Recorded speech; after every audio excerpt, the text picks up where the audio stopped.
Hey guys, it's your good buddy Doc, and I'm here to talk about what comics I picked up this Wednesday. Is there anything interesting that came out this week for you? I got a pretty big stack, and I got some really, really cool stuff. So let's go ahead and dig into it.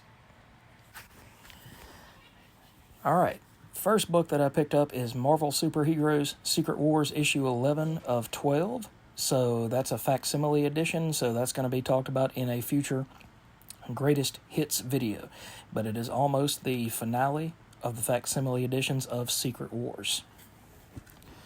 Alright, the first book that I got was Conan the Barbarian, Battle of the Black Stone, issue 3 of 4, which continues the story of Conan and Brissa, and let's see who else we have in here. We have Dark Agnes, we have Solomon Kane, we have the spirit of James Allison, and then we have John Conrad and John Kirowan. And so these characters are all still searching for the meaning behind the symbol of the black stone. The black stone that can create intense anger and destroy people with its different takes on reality, and how it has time-traveling properties, and then it can create beasts like this to try to protect its secrets. So they start with 6 travelers, and they get down to 4 by the time that they get finished with this issue. But it's a very arduous journey for all of our heroes, because they are from different times. They're from different understandings. They're from different paths. And so they have to figure out exactly what it is they need to do and how they can protect themselves from creatures such as this one, which is like a giant looking version of the Max, if you ask me. But they all have their own things, like Dark Agnes decides to take the creature on head on, and she pays for it in the end. But the art from Jonas Scharf and the writing from Jim Zub are absolutely amazing. This title, along with the main Conan title, I'm not reading the Savage Sword of Conan magazine, but these 2 titles here are some of the strongest independent books that you can find. Conan is and always was one of the strongest characters, pulp characters, if it's written correctly, and Jim Zub has definitely got the pulse on how to write a good, if not excellent, Conan book. So one of the best books of this week, and one of the best books that I'm collecting right now. Alright, and one of the books I'm going to talk about in initial assessment is going to be DuckTales issue 1 from Dynamite, written by Brandon Montclair with art by Tommaso Ronda. The second book I'll talk about further in initial assessment is The Fade, and I hope I'm pronouncing this correctly, Abria Iyengar and Mari Costa. And this is from Boombox, so it's a little bit more cartoony looking, but it's still really, really interesting story. I flipped through it. I'm going to go back and reread it again to get even a better understanding of what this story is about. And the last book that I picked up for initial assessment is FML. If you know the initials, you know the initials. This is Kelly Sue DeConnick and art by David Lopez. And this is talking about a group of bandmates in Portland. So I'll talk more about that in that video. Alright, to get back to the stories that I am talking about, we have Kill All Immortals issue 4, which continues the story of Frey and her fiancé lover. And at the end of it, after all of the fighting and the going back and naysaying from the family, trying to bring her back into the fold, at the end of it, we have, let's see, where did it go? We have the 2 lovers actually seeing opposite eye to eye, where he wants to blow the whistle on what's going on with her family, and she says, no, we have to kill it from the inside, and it brings them to a conclusion. So I can't wait for issue 5 to see exactly where they go from here. They're The writing by Zach Kaplan is top-notch, and the artist is Fico Asio, and he brings a really good amount of detail to this story. It's cartoonish looking in some nature, and at the same time it's very detailed and brings this world to life, this Viking world to life. So Kill All Immortals issue 4, still a very, very strong story. Looking forward to seeing how this one continues. Alright, then we have Patra issue 3. So Blasphemy in the Barn, issue 3 of 4 by James Robinson and Scott Collins. I did find out at the end of this story that it was apparently the first of multiple stories.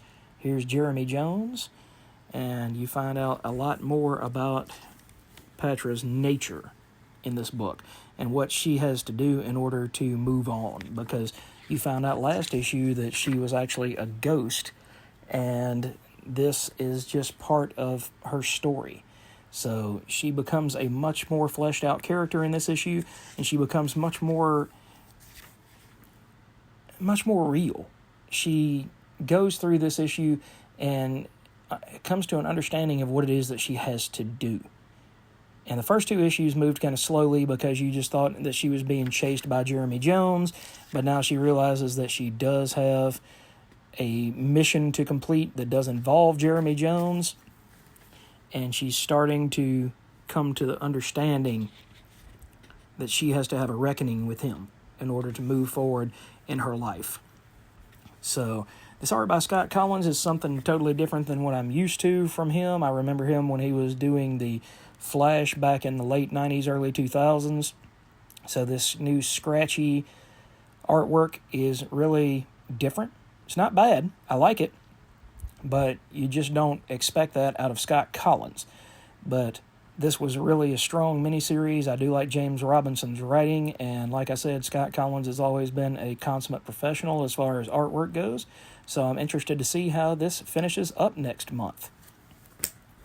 All right, next we have Saga, and we have Squire, who is going off pretty much to a place where he can understand more about himself. And he can learn how to be a better person, not just a better robot, but a better person. And he can learn more about how he can provide for his family, how he can be better for his family. So there we have a touching moment with Hazel, who is about to see him off on this adventure.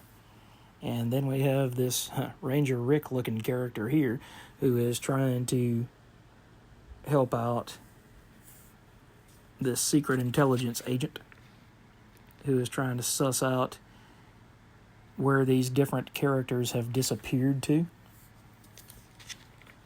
And she's trying to find Hazel and her mom. And it looks like she might be on the trail to do that. So Saga is just one of those huge stories that it's too hard to describe in each issue. It kind of moves at a snail's pace, but we are getting closer to the finale, which is supposed to be issue 108. So we just have, if it comes out on time, roughly about 3 more years of Saga. But I'm going to push it to 5 because they take breaks at very, very odd times. All right, we have the next to last book I've bought, and it's Something is Killing the Children, issue 0 by James Tynion IV, Werther Deladera, and Miquel Murto. And this continues. This is actually a prequel story to the Archer's Peak saga. So we have this character here talking to this little girl, and they're trying to glean information about Erica Slaughter. They're trying to see if Erica Slaughter is up for the Archer's Peak, what would become the Archer's Peak saga, which was the first 15 issues of the title. So the last, I think from 36 through 40 were early tales of Erica Slaughter, trying to get you to understand a little bit more about who she was and who she is and how she has become the person that she is, the monster fighter that she is. So these flashback stories have been really, really good at fleshing the character out and bringing a lot more weight to who she is and why she does what she does. So I'm definitely on board for this. 5 years. 5 years. I didn't start this title with issue 1 like I normally do. I missed out on that first, 14 or 15 issues of this title, but I jumped in feet first and I am happy that I have done so. So if you haven't read that, then check out my video on the Something is Killing the Children Volume 1. It was one of my very first videos that I ever did way back in January of this year. So if you're interested in that, I can link that in the description, and you can go check out that video as well. And the last issue that I picked up this week is The Walking Dead Deluxe Issue 100, The Introduction of Negan, and the exit of one of our popular characters, which I am not going to show you because that was a bloody mess, and it actually turned a lot of people off on the TV show, where they didn't want that to happen in the TV show, and they definitely didn't want to see that in the comics. So all I can say, if you've never read this issue, this is one of the cornerstone comics that has ever come out. It introduces a character who had legs upon legs upon legs, and who they eventually fleshed out to become so much more than what he was in his first appearance. But if you've never read this, I would recommend picking this book up. Normally The Walking Dead Deluxe comes out every 2 weeks, and it's just reprinting the 193 issue run of The Walking Dead in color. So if you've never read this story, you really, really need to pick it up. But this issue might not be the issue to start with because of all of the blood and gore and violence.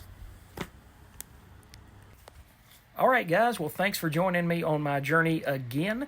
We are at week 43. I have almost done this for a whole year. And you know what? I enjoy getting to see you guys each and every week. I'm sorry that the X-Men cartoon's not popping up at the moment. I'm waiting hurriedly on Season 2. But I am trying to always provide you guys with different content that you're not used to seeing. So just keep coming back. If you haven't subscribed to the channel, what are you waiting for? The videos are just going to get better. The production's going to get better. And I hope to see you guys in each and every video. And guys, I haven't seen a lot of comments lately. So where are my people that have been commenting on my videos? Where's Quiet Chainsaw? Where's Bomber Mounts? Where's those guys? I need some comments on my videos. And let me know what I can do better if you think I can improve these things. And let me know what interests you and what you're loving. What you're hating. I want to help make this channel grow and be stronger each and every time I release a video. So hopefully you guys are in it for the long haul. Hit me with a like and subscribe. Give me some comments down below. And we will see you guys in the next video. Thanks and take care.